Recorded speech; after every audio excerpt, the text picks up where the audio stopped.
12-year-old Emily sat on a piece of torn cardboard near the corner of Maple and 5th, her thin arms wrapped around her knees, trying to conserve what little warmth she had left. The wind whipped through the alley, sneaking into every hole. In her tattered coat, her fingers were red and numb, but she kept singing. Her voice, soft and haunting, floated between the buildings, occasionally drawing a glance or a coin from a passerby. The bakery across the street was closing for the night, and the smell of warm bread lingered in the air, teasing her empty stomach. She hadn't eaten all day. Emily had been living on the streets for nearly a year now. Her mother had died from pneumonia the previous winter, and after that, her father, already broken by grief and drink, vanished one night and never came back. Since then, it was just her, a backpack with a few clothes, and a voice that reminded strangers she was still human. She didn't beg, she just sang.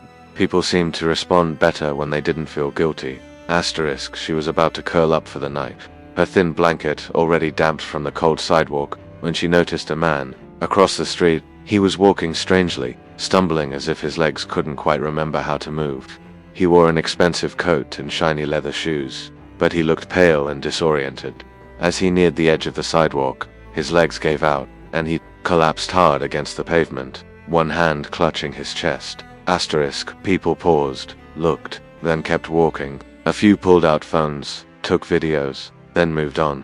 No one rushed to help. Emily's instincts kicked in before she could think. She sprang up, ran to him, and knelt by his side.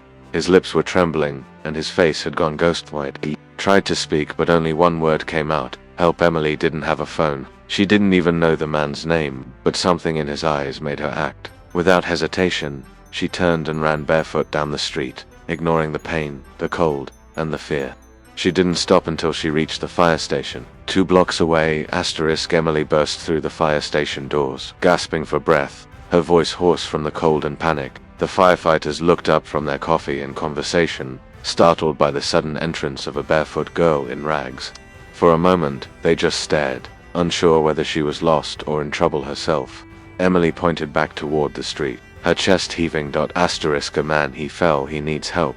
I think he's dying, she managed to say between breaths. One of the firefighters, a tall man with a thick mustache, immediately stood up. He grabbed his medical bag without a word and followed her out. 2 more joined him as Emily led them through the snowy sidewalk, her feet numb, stumbling at times but refusing to slow down. When they reached the collapsed man, he was still conscious, but barely. His lips were blue, and his body trembled. With weak gasps, one of the firefighters dropped to his knees and began assessing him while the others cleared a space and radioed for backup. Emily stepped back, watching as they worked quickly, placing oxygen over his face, checking his pulse, preparing him for transport. One of the medics glanced at her and asked, "Did you see him go down?" Emily nodded. "He just collapsed," he said. "Help." And then nothing. The paramedics loaded him onto a stretcher just as the ambulance arrived. As they were lifting him in, the man reached out weakly, his fingers brushing Emily's hand. His grip was fragile, like paper. His eyes opened just enough to see her. In a broken whisper he said, "Thank you, Angel." Then his hand slipped away, and the doors closed.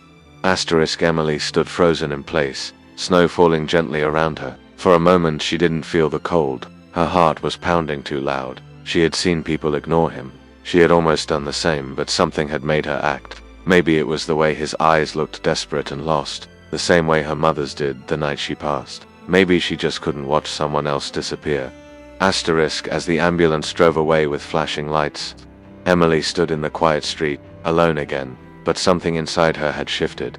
She didn't know it yet, but this one decision was about to change everything. The hospital lobby was quiet except for the occasional squeak of nurses' shoes and the low hum of the vending machine near the corner. Emily sat on a hard plastic chair, hugging her knees to her chest. The oversized blanket a nurse had given her wrapped tightly around her shoulders. Her wet hair clung to her forehead, and the sandwich they'd handed her sat mostly untouched. In her lap, every few seconds, she looked toward the hallway, hoping for someone to come back and tell her what happened to the man she'd helped. But no one did. She had no idea who he was.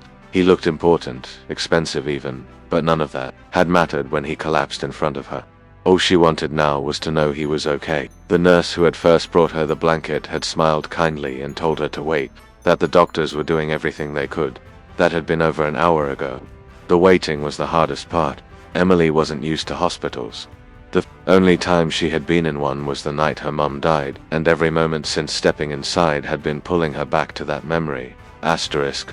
She tried to distract herself by watching people come and go. Families with flowers, worried parents, exhausted doctors. Everyone seemed to have someone. Everyone had a reason to be here.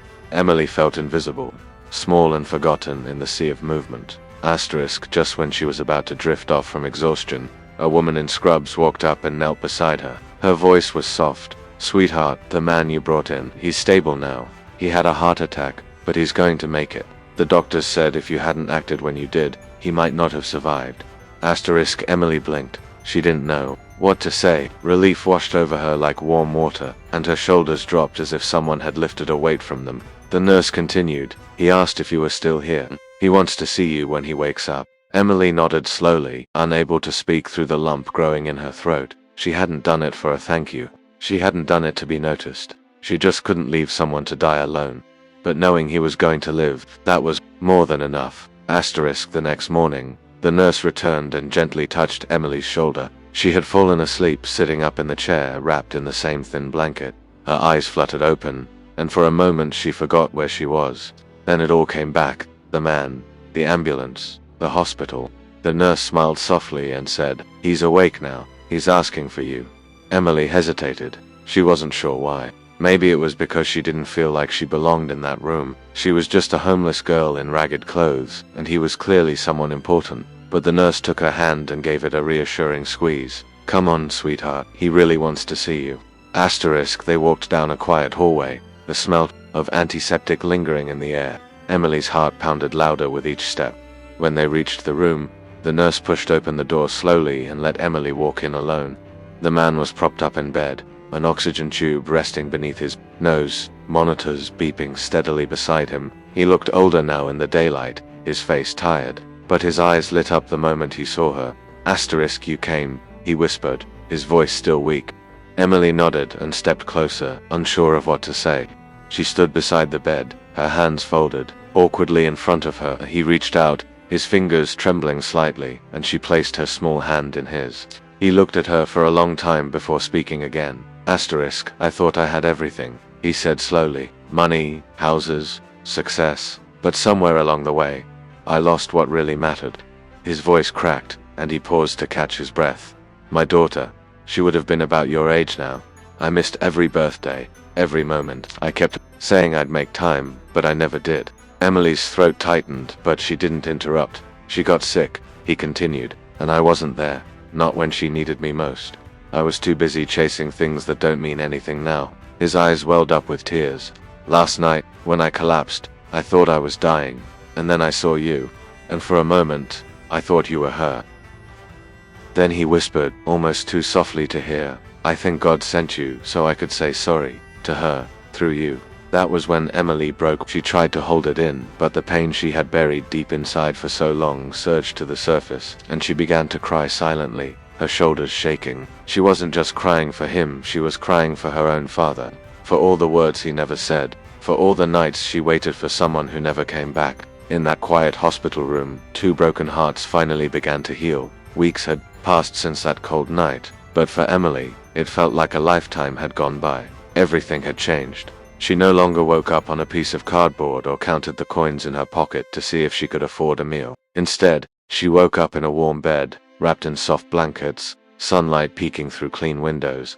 The house she lived in now was large and quiet, with paintings on the walls and the faint smell of fresh coffee in the mornings. It didn't feel like a mansion, it felt like a home. Mr. Caldwell, the man she had saved, had kept his promise. After his recovery, he had asked the court to allow him to become her legal guardian. Emily didn't understand all the paperwork or the meetings with social workers, but she understood the look in his eyes. It wasn't pity. It was something deeper, maybe gratitude, maybe the aching love of a father who had lost too much. Whatever it was, she had felt safe for the first time in years. He had changed. The man who once built empires with money now spent his mornings making pancakes and asking her how she slept. He walked her to the school bus every day, his hand always resting gently on her shoulder, like he never wanted her to feel alone again. Emily had started going to school regularly. She even joined the choir, where her singing voice caught the attention of the music teacher. Her classmates were curious about her story, but she didn't tell them everything. Some things were just between her and the man who gave her a second chance. One evening, after dinner, they sat together on the porch. The sun was setting, painting the sky in soft orange and pink. Emily looked up at him and asked, "Why me?" Mr. Caldwell smiled, his eyes misty but kind. "Because you reminded me of what I lost. And because you gave me a chance to be the kind of man I should have been a long time ago." Emily leaned her head against his arm, the warmth of family wrapping around her like a quiet promise. She didn't need riches or fame. She had something far more powerful now: a home, a father, and the proof that one act of kindness could change two lives forever.